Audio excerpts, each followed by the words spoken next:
Looking for a wild, remote ski vacation that doesn't feel corporatized? Grand Targhee may be the place for you.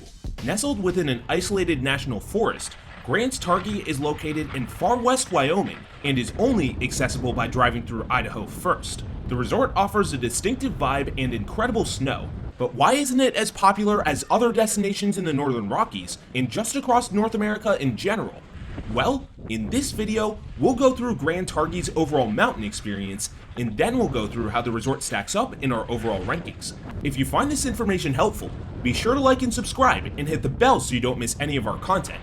And if you're looking for a crew to visit some of the other Northern Rockies ski resorts next year, we're leading an expert-oriented trip to several resorts in the region across February and March 2025. This trip is going to be absolutely sick, and it's already half full, so if you want to snag a spot, be sure to check it out using the link in the description below. Perhaps where Grand Targhee stands out the most is in its snow. The resort benefits from some of the most consistent snowfall in North America, typically seeing plentiful accumulation throughout most parts of the season.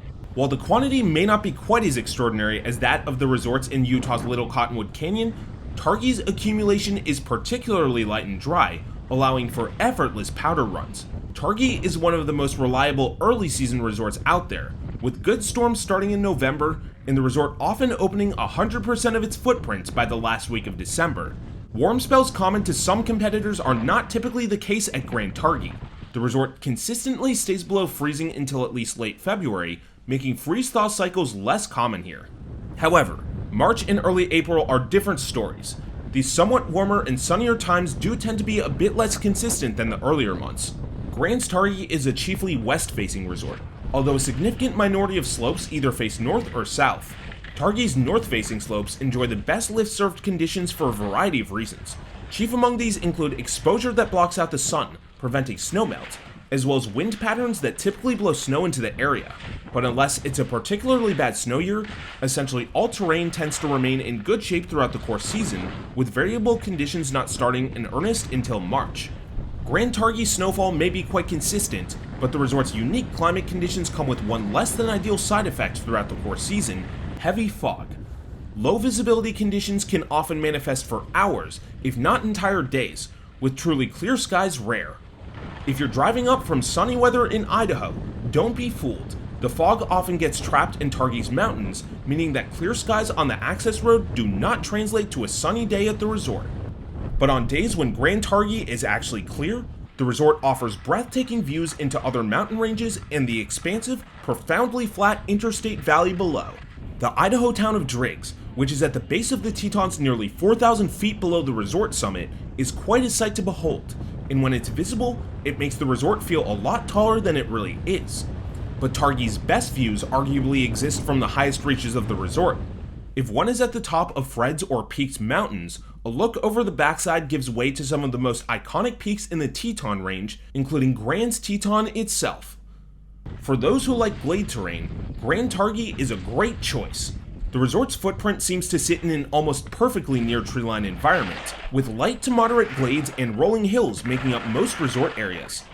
Only a few runs near the bottom are truly the traditional tree-cut trails you might find at your local hill. Grand Targhee's sporadically gladed nature results in a unique skiable footprint where very few lines feel truly alike.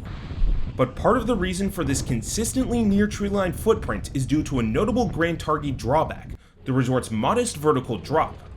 With a lift-served vertical descent of 2,200 feet and just 2,000 feet from the summit to the main base, Grand Targhee is about 1,000 to 2,000 feet less prominent than the best-known destination ski resorts in the country, and more on par to some regional resorts in this regard. None of Targhee's runs are particularly long, but at least across some resort areas, runs do offer terrain distinctiveness from top to bottom, with short bowl sections at the top, transitioning into glades, and then true below treeline trails at the bottom. Grand Targhee does offer some beginner terrain options, but they are limited. On the plus side, the resort's lower mountain Shoshone pod is exclusively designed for beginners, hosting only green trails and featuring neat adventure zones, including glades that kids will love. The design of this pod makes for an isolated environment that rarely attracts more aggressive skiers and riders. But to enjoy the rest of the resort, guests will have to progress quickly. After Shoshone, there's just one green trail within the rest of Grand Targhee, and it's a long flat traverse down from the Dreamcatcher chair. Grand Targhee is perhaps best suited for those of intermediate proficiency, with a wide range of groomed blue cruisers off every lift. Several blue trails start out as wide open bowls in their uppermost portions, making for much more distinctive slopes than many competitors for this ability level. These runs offer fantastic views when the resort is clear. A few blue trails are lightly gladed, but even for the ones that aren't, it's easy to dip into the trees off the side of the trail, making the resort great for progression in the woods. It is worth noting that Grand Targhee doesn't always groom all of their intermediate rated runs, especially when it comes to the glades, so if it hasn't snowed in a few days, they might bump up and be more akin to what some might expect from advanced level runs. Speaking of advanced level runs, while their Black Diamond trails make up a minority of the slopes on paper, Grand Targhee is a pretty solid resort for advanced visitors as well. The resort's single black terrain includes some short but rather demanding mogul runs and plenty of glades of varying widths. A few blacks receive consistent grooming as well, making for some seriously fast runs when conditions allow. Experts will also find limited, albeit fairly daunting, terrain options at Targhee. The resort's toughest trails involve truly precarious terrain, with an extensive cliff band extending the full length of the double black diamond runs off the Sacagawea and Colter chairs. In order to complete most of these runs, skiers and riders will either need to huck these cliffs or risk a core shot by straight lining down. With that said, these cliffs don't appear until about halfway down these runs, and the resort does provide guidance for guests to bail out of the area right before they occur. Grand Targhee isn't exactly a world-class freestyle destination, but depending on when you visit, it does have some decent terrain parks in lower mountain areas. Visitors will find small boxes, rails, and jumps off the beginner Shoshone lift, as well as medium and large features under the Dreamcatcher chair.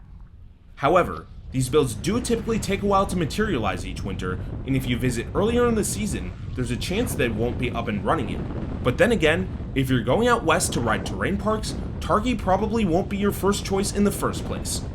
Grand Targhee's lift setup is pretty good.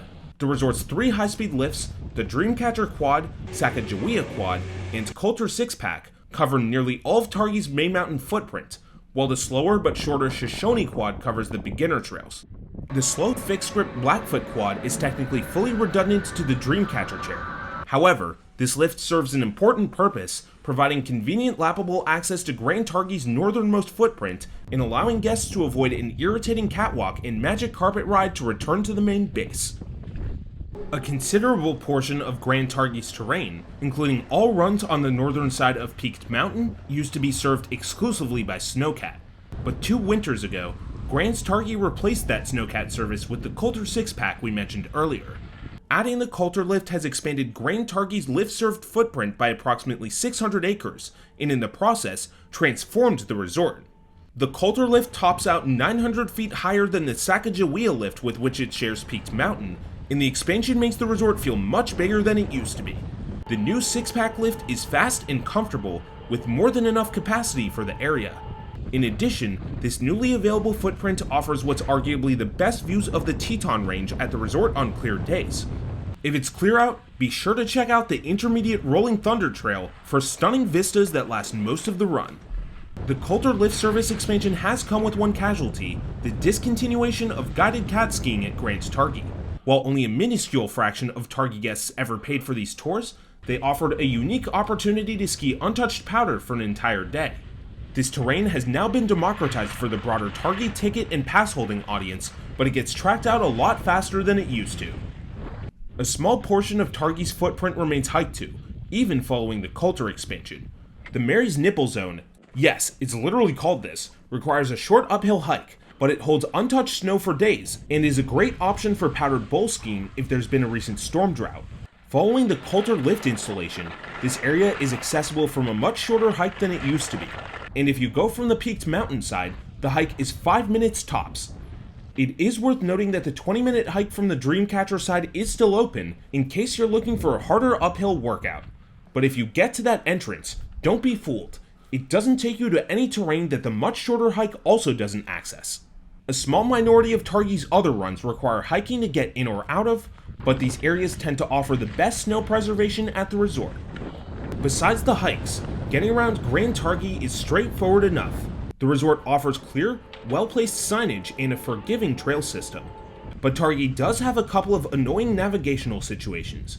A handful of flat traverses are needed to get in or out of key areas, and getting from the base of the Shoshone lift to the main base area requires either a short walk or a ride up a magic carpet. In addition, if you do get lost, cell service around the resort can be limited. Grand Targhee isn't the most built-up resort in the world, and perhaps its biggest drawback versus the high-end destinations is its lack of on-mountain facilities.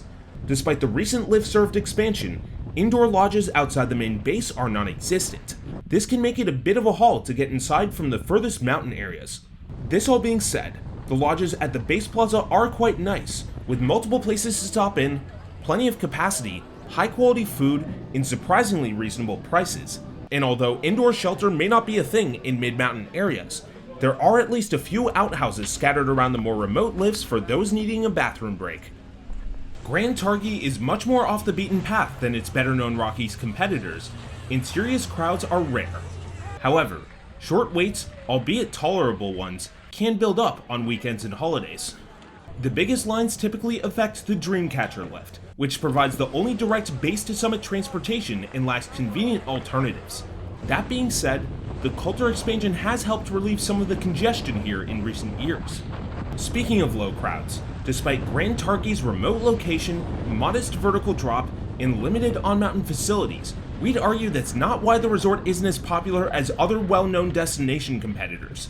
In fact, we'd say there's one primary reason Grand Targhee doesn't get as much traffic as its other Rockies brethren: its absence from both the Epic and Icon passes. The resort is a member of the 2-day multi-resort mountain collective pass, but while exact sale numbers aren't public, it's probably fair to say this pass is a small fish compared to the two giants we just mentioned. The North American ski industry has really been moving to a world where the resorts that are considered destinations are exclusively those that are on the Epic or Icon passes, and while its visitors certainly won't mind the lower crowds, Grand Targhee is sadly a prime example of that. When it comes to getting to Grand Targhee, most guests will want to fly through either the Jackson Hole or Idaho Falls Airport. Both airports are approximately an hour and a half from the resort. The mountain passes from both airports can close periodically, but from our experience, Jackson is the slightly more reliable option. Private shuttle services provide direct transportation to the resort from the Jackson Airport, but the Idaho Falls Airport lacks such services. The resort is also within driving distance of Salt Lake City, which is approximately 4.5 hours from the resort with no traffic. Boise, which is Idaho's largest city, is also about a 5.5 hour drive. One problem Grand Targhee shares with its destination competitors is in parking capacity. Although recent capacity expansions have helped, Grand Targhee's parking lots are relatively small, even for the resort's modest visitation. While free parking is available, it can be hard to come by, especially on powder days or peak holidays. Paid parking near the base is pretty much always an available option, costing $10 per day on weekdays and $20 on weekends and holidays, but this isn't exactly an ideal thing to be spending money on. If you don't want to deal with parking, Grand Targhee offers a handful of upscale but down-to-earth slopeside lodging options at the resort base. Select accommodations come with access to special Grand Targhee amenities such as pools, hot tubs, and exercise facilities. A few more reasonably priced options exist down the valley in Alta, Wyoming and Driggs, Idaho. The Teton Valley bus system provides transit between these towns and the resort. The Opry vibe at Grand Targhee is limited compared to most other destinations, but there's still a bit to do in the base village. A handful of lively restaurants and bars can be found at the resort center, and live music occasionally takes place on weekends and holidays. With that said, activities down the valley are extremely limited. So Grand Targhee is best for intermediate to advanced visitors looking for a Teton Range resort experience, but not quite up to the proficiency to truly appreciate Jackson Hole. The mountain may not be the longest, hardest, or sunniest destination out there, but its incredible snow preservation, lack of lift lines, and local, remote feel make it a surprisingly viable alternative to better-known competitors. Grand Targhee's lift tickets aren't cheap, but they do go for rates that aren't exactly outrageous. While the lack of Epic or Icon access may be a deal breaker for some, the resort's status on the Mountain Collective Pass shouldn't be taken for granted, and the resort is a solid place to stop for a few days on a Northern Rockies road trip. Now let's go through how Grand Targhee stacks up in our overall rankings, which are determined by the following 10 category mountain score. Grand Targhee sees phenomenal snow totals throughout a typical winter, with light and dry accumulation that often tops 400 inches a season, earning the resort a 9 for snow. Grand Targhee gets its full footprint open quickly and tends to stay in very reliable shape despite its west-facing dominant slopes, and the resort gets a 9 for resiliency. Grand Targhee claims a 2,600 acre footprint, but based on our measurements, only 1,715 of these acres are skiable, and the resort gets a 6 for size. Grand Targhee offers an awesome variety of glades of varying widths and some short bowls, but none of its runs are all that long, and the resort gets a 7 for terrain diversity. Targhee is not the most extreme resort in the world, but its limited expert runs are pretty darn difficult, and the resort gets a 7 for challenge. Grand Targhee offers high-speed lift service to most of its runs, although a few areas are served by slower chairs. 8% of Targhee's terrain requires hiking to get in or out of, and the resort gets a 7 for lifts. Grand Targhee doesn't have many lift redundancies, and can get a little bit congested at its main out-of-base Dreamcatcher chair, but other lifts rarely see notable lines outside of holiday periods, and the resort gets a 9 for crowd flow. Grand Targhee has some nice base lodges and bathrooms in mid-mountain areas, but that's about it, and the resort gets a 3 for facilities. Grand Targhee is reasonably straightforward to get around, but there are a few flat traverses, and the resort gets a 7 for navigation. And finally, mountain aesthetic. A significant portion of Grand Targhee visitors won't see much of anything due to the intense fog, but on clear days, the views of the Teton Range to the east and Teton Valley to the west are nothing short of spectacular, and the resort gets a 7 in this category. These categories add up to an overall score of 71, placing Grand Targhee 4th in the Northern Rockies and 23rd overall as of April 2024. Grand Targhee doesn't stand out as much terrain-wise as the best mountains in Wyoming, Montana, and Idaho, but it offers a combination of exceptional snow, low crowds, and a decently sized, unique footprint that's really hard to replicate elsewhere in the United States. Grand Targhee isn't easy to get to or particularly well known by the general alpine public, but it's carved out a distinctive niche for itself, and there's a reason why repeat Targhee visitors have sworn by the place for so long. For more information on Grand Targhee and over 100 destination ski resorts, check out peakrankings.com. See you for the next one.